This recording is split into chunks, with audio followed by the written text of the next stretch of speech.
দর্শক মণ্ডলী, আপনাদের সবাইকে স্বাগত জানাচ্ছি। আমাদের আজকে একটা অনুষ্ঠান করব এখানে, মানে আলোচনার জন্য। সেই অনুষ্ঠানে আপনাদের সবাইকে স্বাগত জানাচ্ছি। বিশেষ করে আমরা সৌদি আরবের রাজধানী রিয়াদে আছি, এবং রিয়াদে আমরা যে হোটেলে আছি সেই হোটেলের লবিটা, এবং এখানে ঢুকলে আমরা একটা গন্ধ পাই, সেটা একটা বাখরের গন্ধ, একটা মোহিত করে। এটা আমাদের কিছুটা আগরবাতির গন্ধের মতো, বাট এটা একটু ডিফারেন্ট।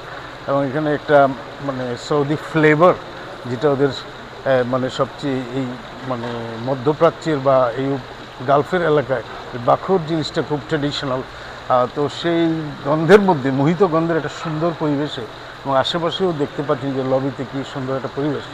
তো সেখানে আমরা একটা অনুষ্ঠান করছি, আলোচনা অনুষ্ঠান। আমরা যার সঙ্গে আলোচনা করব, আপনারা সবাই তাকে চিনেন, মিস্টার তাবিব, ঢাকা বিশ্ববিদ্যালয়ের একজন ছাত্র। বাট আমরা সবাই বেশি চিনলেন যে গাল্লি বয়, যিনি অনুষ্ঠানটা করেছেন, যেটা মিউজিক ভিডিও করেছেন পুরানো ঢাকার একটা ছোট মানে স্ট্রিট ভয়কে নিয়ে, এবং এই গানটা ব্যাপকভাবে ভাইরাল হয়েছিল। সেই তাবিবের সঙ্গে আপনাদের পরিচয় করে দিচ্ছি। তাবিব, ওয়েলকাম আমাদের এই অনুষ্ঠানে, আপনাকে স্বাগত জানাচ্ছি। ধন্যবাদ। অসংখ্য ধন্যবাদ। আমরা একই সঙ্গে আছি বন্ধুগণ, যে আমরা এখানে সৌদি আরবে বাংলাদেশি কমিউনিটির জন্য যে একটা অনুষ্ঠান হবে, বাংলাদেশ সাংস্কৃতিক উইক বা ফেস্টিভ্যাল, সেই উইকে উনিও আসছেন, আরও অনেক সেলিব্রিটিরা আসছেন। তো আমরা আজকে যে তাবিবের সঙ্গে কথা বলি। তাবিব, আপনি কিভাবে আপনার একটু মানে জার্নিটা শুরু, যেটা ওই গাল্লি বয় দিয়ে শুরু করি, ওইটা এই ভিডিওটা এটা কিভাবে মাথায় আসলো, কিভাবে এটা একটু মানে ঘটনাটা, কাহিনীটা আমাদের একটু শেয়ার করো। এটা আমার সাথে খুবই সাডেনলি একটা ঘটনা, খুবই হঠাৎ করে বলা যায়। মাঝে মাঝে আমি নিজেকে হঠাৎ শিল্পী বলি। আমি মূলত ছোটবেলা থেকেই এক্সট্রা কারিকুলার অ্যাক্টিভিজমের পার্ট হিসাবে গান লেখা বা হিপহপ প্র্যাকটিস করতাম, র্যাপ করা প্র্যাকটিস করতাম। ঢাকা বিশ্ববিদ্যালয়ে আসার পর, এখানের স্ট্রিট চিলড্রেনদের সাথে মেশার পর, দেখার পর হুট করে আমার মাথায় একদিন চিন্তা হয় যে ওয়াই নট, হিপহপের মাধ্যমে তো স্ট্রিট চিলড্রেনদের যে পটভূমি, ওদের যে প্রেক্ষাপট, সেটাকে তুলে ধরা যায়।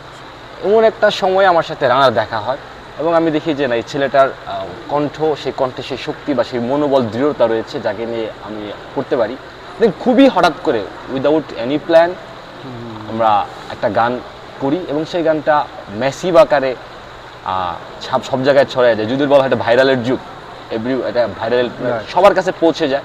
দেন সারা বাংলাদেশের বাইরেও, সাবকন্টিনেন্টের মানুষজন, আফ্রিকার মানুষজন, এবং সেই সময় সকল মানুষজনের অ্যাপ্রিসিয়েশনে আমি অনুপ্রাণিত হই, এবং ধারাবাহিকভাবে আমি একের পর এক গান করতে থাকি।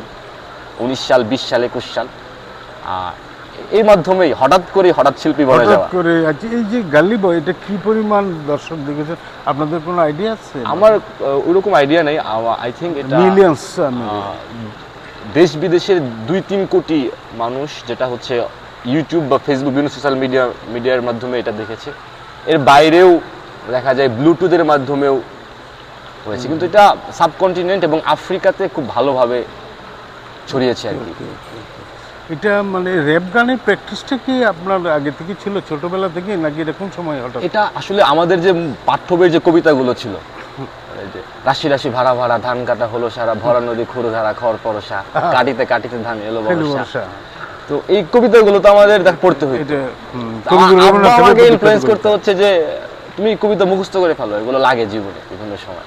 আচ্ছা, ফ্যামিলি থেকে মুখস্থ করার সময় তখন আমরা এমএনএম, 50 সেন্ট, টুপ্যাক শাকুরের হিপহপ শুনতাম। সো ট্রাই করতে, যদি মুখস্থ করতে হইতেছে একটু ছন্দে, সতত হে নত তুমি পরমর মনে, সতত তোমারই কথা ভাবিয়ে বিরল, মেঘনাথ বধ কাব্য।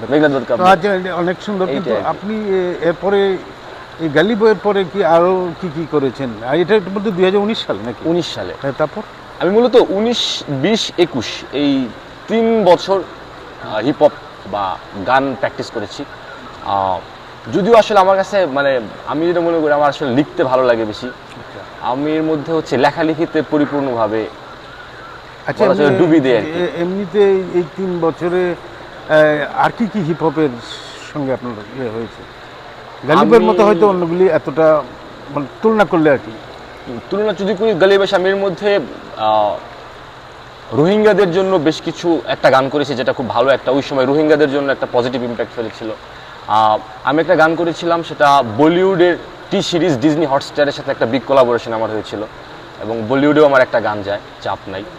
আরও যদি উল্লেখযোগ্য বলি, বেশ কিছু গান আছে যেগুলো হয়তো ওইরকম ম্যাসিভ অডিয়েন্সের কাছে ওইরকম রিচ হয় নাই, বাট আমি মনে করি যে এটা আমার একটা ভালো ওয়ার্ক ছিল। এইসব জায়গা থেকে মানসিক প্রশান্তির কিছু জায়গা আছে যে এই গানগুলো করে আমার ভালো লাগছে। আচ্ছা, অনেক ধন্যবাদ। আমি পরে একটু জানতে চাচ্ছি যে আপনি লেখালেখির লাইনে আপনি সম্ভবত ঢাকা বিশ্ববিদ্যালয়ে আরবি সাহিত্যের ছাত্র, তো আরবিটার প্রতি আপনার আরবি সাহিত্য এটা কি ঘটনাক্রমে নাকি আপনার প্ল্যান করা এটা আরবি সাহিত্য? এটা আসলে আমার আব্বার প্ল্যান করা। আমার আব্বাও ঢাকা বিশ্ববিদ্যালয়ের সেম ডিপার্টমেন্টের শিক্ষার্থী ছিলেন। তো আমার আব্বা হচ্ছে আমাকে ছোটোবেলা থেকে ইনফ্লুয়েন্স করছিলেন যে যত বেশি ল্যাঙ্গুয়েজ তুমি শিখতে পারো। তো সেই হিসাবে একটা বিষয় আমি দেখলাম যে ইংরেজি, যেটা তো হচ্ছে আমরা যে মানে সমাজ থেকে বা সোসাইটি এখন এরকম ইংরেজি যে কেউ আমরা পড়তে পারি বা ইংরেজি অ্যাডপ্ট করা সহজ, বাট অ্যারাবিকটাকে যদি আমি একাডেমিকলি একটু ট্রাই করি তাহলে নতুন একটা ল্যাঙ্গুয়েজের সাথে পরিচিত হলাম, নতুন পিপলের সাথে, নতুন দেশের সাথে। আরবি সাহিত্যের ক্ষেত্রে আপনি এখন পর্যন্ত কি কি কাজ করেছেন এটা আপনি একটু? আরবি সাহিত্যে আমি যদি বলি, আমি বেশ কিছু আরবি কবিতা লিখেছি, বিভিন্ন প্রতিবেদন লেখা প্র্যাকটিস করেছি। আমি আমাদের একাডেমিক যে পড়াশোনাগুলো আছে বা একাডেমিকের বাইরে সমসাময়িক যে বিষয়াবলী আছে সেগুলো সম্পর্কে আমি যখন বাংলা পড়েছি বা আমি যখন জ্ঞান আহরণ করেছি সেগুলোকে অ্যারাবিক শিখার প্র্যাকটিসের মাধ্যমে আমি বেশ লেখালেখি করেছি, বাট ওগুলো এখনও প্রকাশিত করা হয়নি বা প্রকাশ করার মতো যে কনফিডেন্স, এই কনফিডেন্সের এখন পর্যন্ত আমি অভাব পেয়ে আমার একটা ঘাটতি আছে, হইলে হয়তো ইনশাল্লাহ। সেটা ঠিক আছে, সেটা আসবে, কিন্তু এটা আপনার এমনি অবজেক্টিভটা কি? এটা কি আপনি কোনো সোশ্যাল চেঞ্জ আনার কোনো প্ল্যান আছে নাকি এটা জাস্ট করার জন্য করা কোনো মানে যেখানে মুসলিম ওয়ার্ল্ড অনেক কিছুতেই পিছিয়ে আছে, বিশেষ করে অ্যারাবিক ল্যাঙ্গুয়েজটা মধ্যপ্রাচ্যে এবং অন্যান্য জায়গায় আছে। আমাদের দেশটা মুসলমান হইলেও অ্যারাবিক জিনিসটা অনেকেই পড়েন, কোরআন শরীফ পড়েন, অন্যান্য পড়েন, কিন্তু এটা বোঝা ও অনুবাদ করা বা সাহিত্যের ক্ষেত্রে সেরকম অগ্রসরতা নাই। তারপরেও আপনি চাইছেন কী ধরনের পরিবর্তনটা যেটা হয়তো সোসাইটিতে ভালো ইম্প্যাক্ট ফেলবে? স্পেসিফিক পরিবর্তন আমি আসলে কি চাই সেটা এই মুহূর্তে বলতে পারবো না। আমি যেটা অনুভব করি সেটা হচ্ছে যে ইটস আ ল্যাঙ্গুয়েজ, যে ল্যাঙ্গুয়েজটাতে অবশ্যই মুসলমানদের ঐতিহ্য জড়িত আছে। মুসলমানদের ঐতিহ্যেরও পাশাপাশি এইটা জাতিসংঘের 6টি ভাষার একটি, এই ভাষার একটা বিশাল প্রভাব পৃথিবীতে রয়েছে। আমি যদি ইতিবাচকভাবে নিজেকে উন্নত করতে পারি অবশ্যই আমি ইতিবাচক প্রভাব রাখতে পারবো, যে প্রভাবের মাধ্যমে হয়তো ইতিবাচক পরিবর্তন চারিদিকে ঘটবে। এটা কি আপনি চিন্তা করেন যে দুই দেশের ভাষা, বাংলা ভাষা আরবি ভাষার মধ্যে একটা লিঙ্ক তৈরি করার জন্য বা এই ভাষাভাষী জনগোষ্ঠীর মধ্যে একটা ফ্রেন্ডশিপকে, একটা বন্ধনকে একটু জোরালো করা, সেই ধরনের কোনো প্রভাব ফেলতে পারে আপনার ধারণা? এটা অবশ্যই প্রভাব ফেলতে পারে। কারণ হচ্ছে আমি স্পেসিফিকলি হচ্ছে একটা বিষয় নিয়ে বেশ কিছুদিন গবেষণা করেছি, সেটা হচ্ছে যে আমরা বাংলা ব্যাকরণ শিখি, ইংরেজি ব্যাকরণ শিখি, দেন আমাদের বাংলাদেশে যত মাদ্রাসার যে পড়াশোনা যেটা হয়, আলিয়া মাদ্রাসা বলি, কওমি মাদ্রাসা বলি বা ইউনিভার্সিটি বা সব জায়গাতেই আমরা গ্রামার ট্রান্সলেশন মেথডে আরবি ভাষা শিখি। তো এখানে আমি আমার একটা আছে, সেটা হচ্ছে যে একটা ব্যাকরণ গ্রন্থ দিয়ে যদি গ্রামার ট্রান্সলেশন মেথডে আমরা ল্যাঙ্গুয়েজ শিখি, সেক্ষেত্রে বাংলা, ইংরেজি এবং আরবি 3টা ভাষা একটা গ্রামার দিয়ে সম্ভব। এ জায়গায় আমার বেশ কিছু ফ্রেমওয়ার্ক আছে এবং বেশ কিছু কাজ আমি অলরেডি করে রেখেছি। আমি যেটা মনে করি, বাংলাদেশ তো মুসলিম কান্ট্রি হিসাবে ভাষাভাষীর দিক বিবেচনা করলে দ্বিতীয় বৃহত্তম মুসলিম দেশ এবং আমাদের population huge population. So middle ইস্টের সাথে আরবি ভাষাভাষী দেশের সাথে আমাদের সম্পর্ক বিল্ড আপের অনেক জায়গা আছে। এটার জন্য আমাদের আসলে যে বিষয়টার অভাব আছে সেটা হচ্ছে প্রপার কমিউনিকেশন। আমাদের দেশে ঠিক আছে আমরা মুসলিম সংখ্যাগরিষ্ঠ দেশ হিসাবে অন্যতম পৃথিবীর, কিন্তু আরবিতে যোগাযোগ বা প্রপার কমিউনিকেট করার মতো যে প্রপার এডুকেশন, সেটার লেকেন্স বাংলাদেশে আমি দেখতে পাচ্ছি। তো এই ক্ষেত্রেও যদি আমি একটু ডেভেলপ করতে পারি, দেখা যেতে পারে যে আরবি ভাষা শেখার জন্য বা প্রপার কমিউনিকেশনের জন্য যদি কোনো কিঞ্চিত অবদান রাখতে পারি, সেক্ষেত্রে প্রচুর পরিমাণ হিউম্যান রিসোর্স ক্রিয়েট করা যেতে পারে, যারা পরবর্তীতে মিডল ইস্টের সাথে গুড রিলেশন বিল্ড আপ বা একসাথে কাজ করার মতো ক্যাপাবল হবে বাংলাদেশের জনশক্তি।